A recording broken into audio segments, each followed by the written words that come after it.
And we're going to come up to... I couldn't find the bridge troll, but we're going to come up to the last awesome thing here, pretty much. Which is, again, really cool. I'll talk...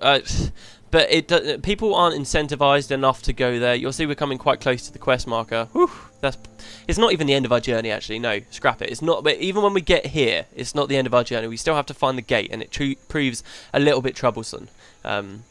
Which is pretty awesome as well. But we'll get to that when we get to that. So yeah, here's the other awesome thing here. Ulfar Leadfoot. This is a race. There's actually a race. So Guild Wars is a game that I quite often hear about people racing. There's no official thing. Okay, so he says, have you got what it takes to beat the lights of this speedy Norn? Well, do you? We'll talk to him in a second, but racing is something you can do in Guild Wars. Running is a custom, if you're not aware. I think most of you are aware. Basically, you get one player to just skip through loads and loads of enemies and zone a whole party worth of people through to another outpost. So essentially, you can run through most of the game without having to fight things. Racing works really well. There's a really famous run here called the Going Down the Snake dance. It used to be really famous because it would take you from very early in the game to near the end of the game where you could get max level armor, and it was a very, very dangerous run. You had to dodge worms and all kinds of crazy stuff to do it, and it's very long, as you can see, this whole long path here. And people these days, there are guilds where people sort of race each other, and they say, alright, we're going to race each other. Who can get from here, from Beacon's Perch, all the way down to the Deldrimore War Camp or to Drockner's Forge fastest? And it is a game where that can happen. And this little quest is the only time Arenanet ever did something race-like in the game. You can actually race this guy, Ulfar Leadfoot. He said, you see, he says here, have you got what it takes to beat the likes of the speedy Norn? Well, do you?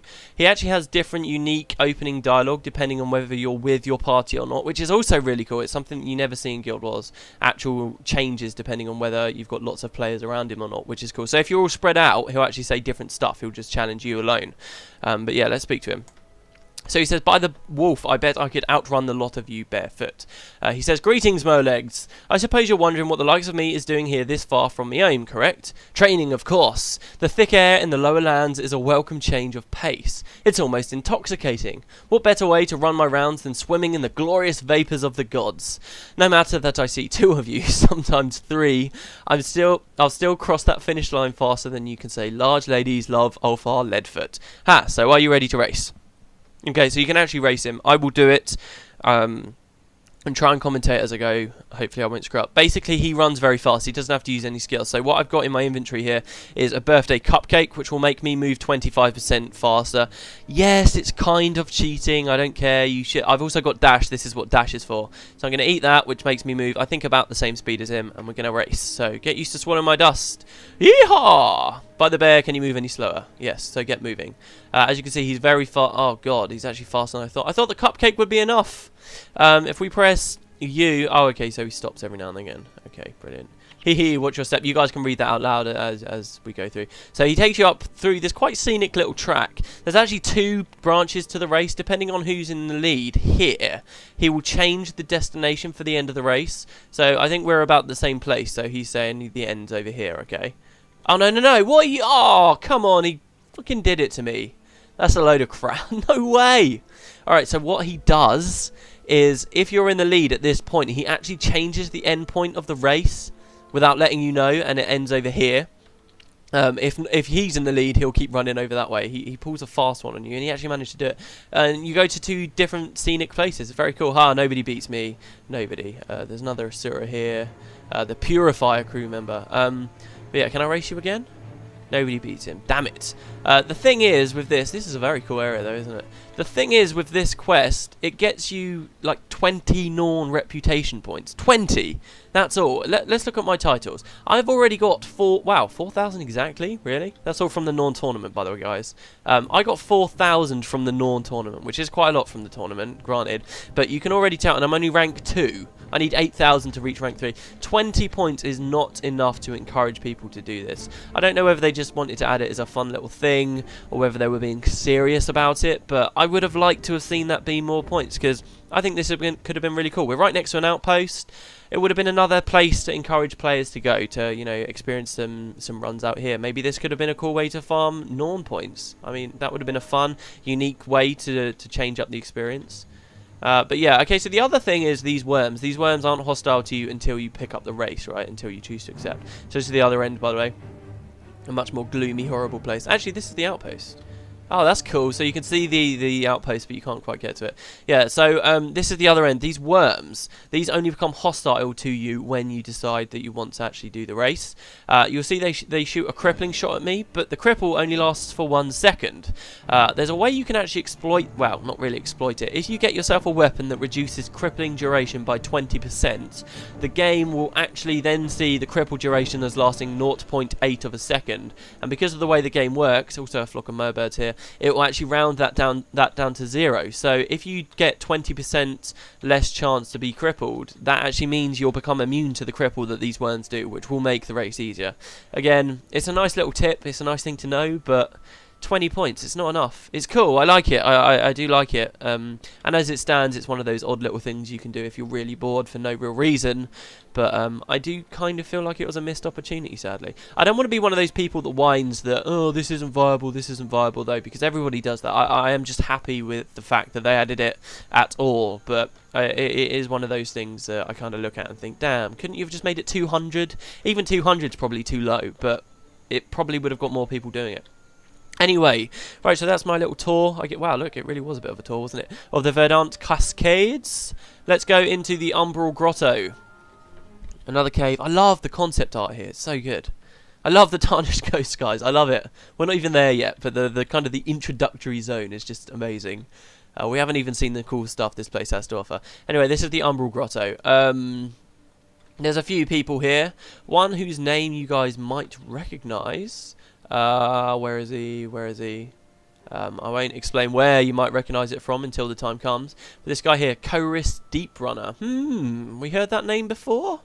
Yes, we have. Yes, we have. I'll speak to him and get his quest later. There's also another side quest here from Molnin. Yes, the Dredge, another awesome race that we met. Didn't know very much about. We met him in Soros Furnace, if you remember. Then they were in the Echo Vowed Forest, enslaved. Very cool. Who knows what's going on with them? I've talked at length about that in the Factions Let's Play. But we'll do more of that later. But basically, for the quest to continue, we need to go underground. Yay, this is the obligatory kind of cave section in the game. I love these bits. Every time we've come to one. Factions didn't have one, which was a shame.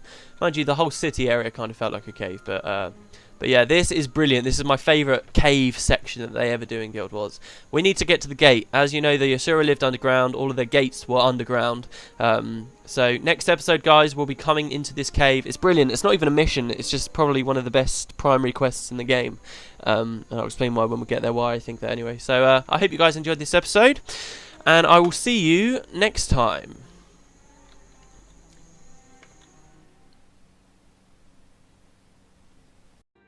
Actually, do you know what? Screw it. We're going to continue on. This episode was going to be too short. In case you guys are wondering, I might as well take this opportunity to mention it. In case you're wondering why some of the episodes have been a little bit shorter, it's because I film for however long I want to film. And then when I get off, if the episode is about under 25 minutes, I leave it all as one episode. If it's 30 minutes, I think that's too long for one episode, so I usually split it in half, which is why recently, it's just been bad luck really, but recently a lot of the episodes have been sort of 15 minutes and even under. This was going to be 14 minutes. So do you know what? I'm going to move it on for a little bit.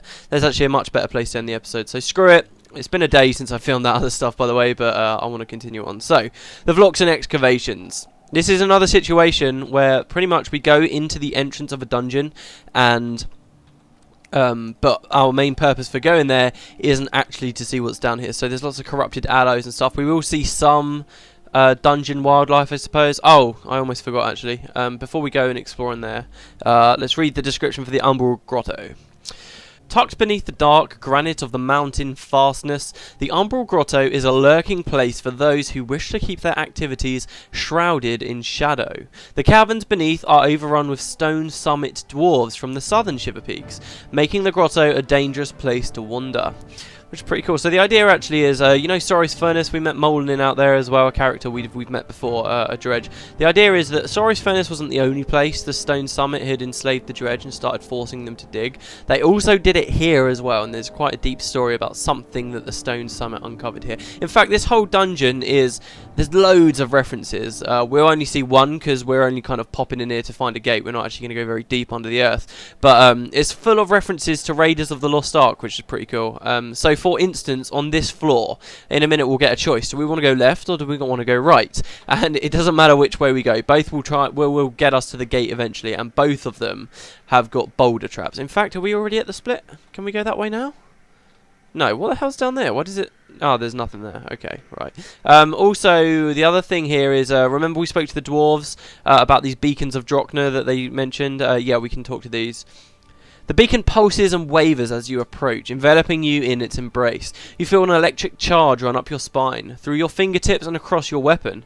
You feel a call to arms against all those who would defile this place. They will die. So yeah, it's essentially the bounty things. The beacons of Drochna, though, are the least interesting bounty givers because that dialogue is the same every time, basically, which is a bit of a shame. I think it's interesting they chose to go with beacons, though, rather than actual NPCs. I guess it makes sense because a lot of these dungeons, right, there's no way I can demonstrate it to you in words, but some of these dungeons get very dangerous and very hostile, and it wouldn't make much sense for people to be alive at the bottom of them. So in that way, the beacons are pretty cool.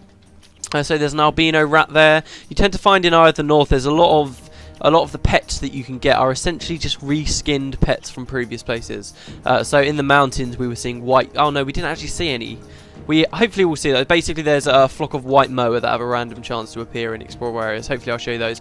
And underground you get albino rats and stuff like that. It's cool. I don't mind. I quite like what they did with that.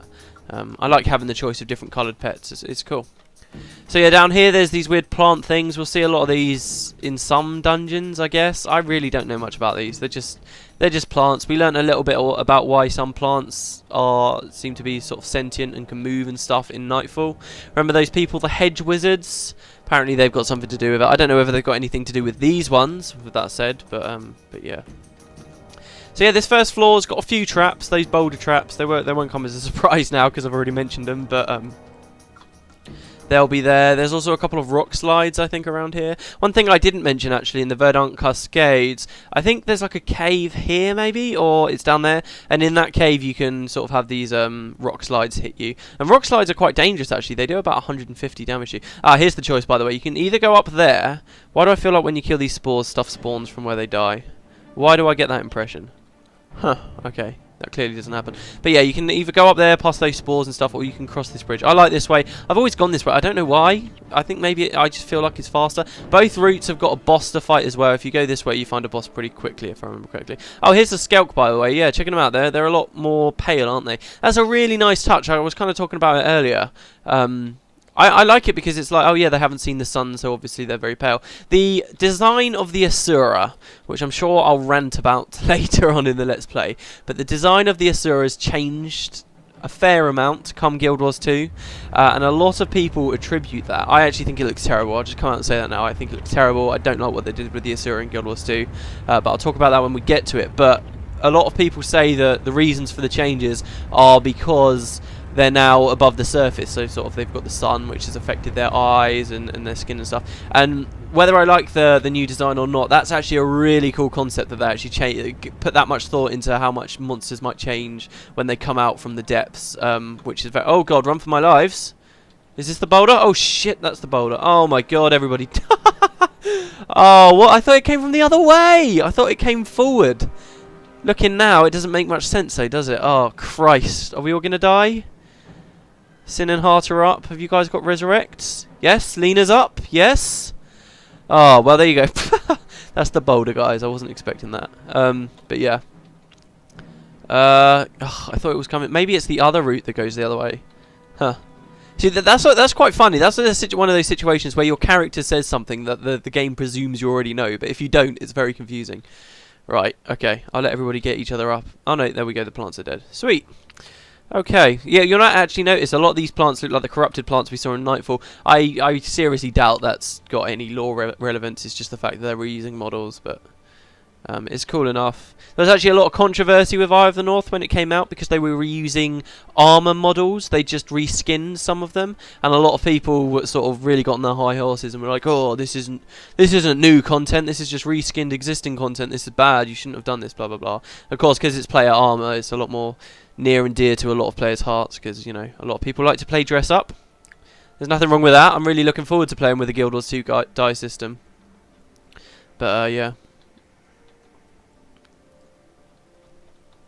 You also notice the music in the depths of Tyria. I can't remember if I talked about this before. It's the same music as in the Echo Vowed Forest, which I think is really cool. I probably would have... Did Suri die as well? Oh, sorry, Suri. I probably would have preferred it if they had bothered to make new music, but the music was just slightly different from the Echo Vowed Forest, because I think this suits the caverns very nicely, but it is the same, which is kind of annoying. It's just another thing pointing to maybe the depths of Tyria not having enough time spent on it, or not enough money or resources to really do it.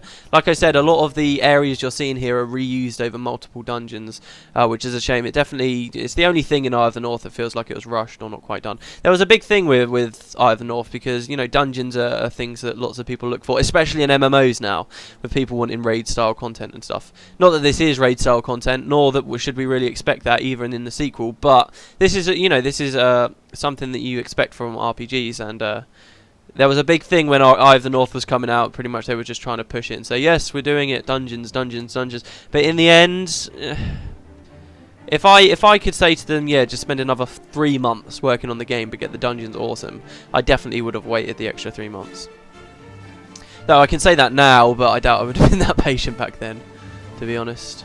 I hope I'm still going. Yes, I am. So here you can see there's a sign saying Vloxes Falls, and we're on a rampage bonus. Basically, if we look at the map, you can go through the Asura Gate here, or you can, I think, probably take a left here and go down there, and that will take you deeper and deeper under. That's cool with the water there, under the earth. So you kind of get a choice, and indeed, if you speak to Molnin, you'll have a quest at this point saying, "Ooh," and maybe encouraging players to go deeper in to the dungeon as they continue the story, which is nice.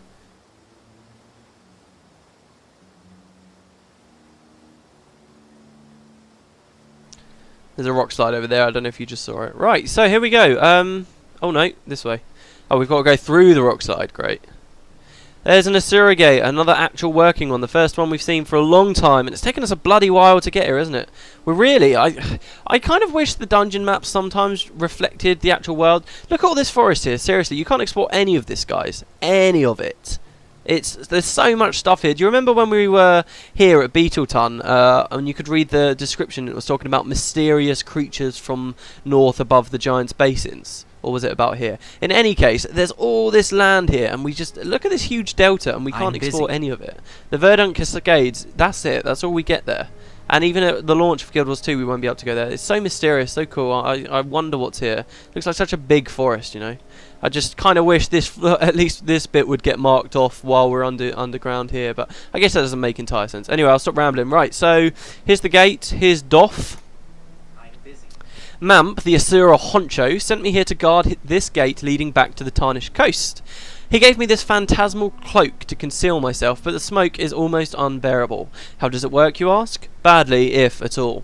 And the vapours make my eyes water. Of course, you are welcome to use this gate. It rarely kills anyone. Rarely. Thank you very much. So yeah, kind of a little talk about invisibility there. I don't know whether you guys have noticed, but really that's not a topic that's ever come up in Guild Wars. Of course, in the sequel, I talk about Guild Wars 2 so much in recent episodes, but yeah, in that thieves can stealth themselves, so invisibility kind of does become a bit of a thing. They're never fully stealth, but it does happen. Anyway, yeah, we'll go through the Asura Gate, and we come to a new cutscene called the Asuran Plan.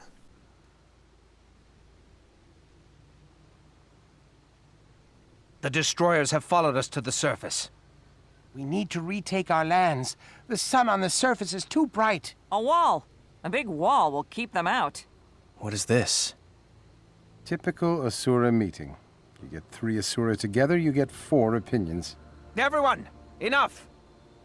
Our immediate threat is the destroyers. I propose that we pool our talents to create a superior weapon. What do you have in mind, Mamp? We gather our finest minds. Ula would be the best choice to build a mobile spell-working platform. I know where Ula is. She's squirreled away in her lab. We'd also need Gad. He knows the most about containing mystic energies. And he'll tell you so, every chance he gets. And Vec, your work with the gates makes you the one to handle the etheric couplings. Forget it. Vec? If Gad is involved in this, include me out. I won't work with that old windbag. Vec, be reasonable. I am reasonable. Get Rank instead. He's capable and doesn't have any history with Gad. As you wish. We're going to need Gad, but no one knows where he is. I know where to find him. I know where to find Gad. I'm a member of the Shining Blade, and we've been working for him. Uh-oh. Problem? Humans working for Gad?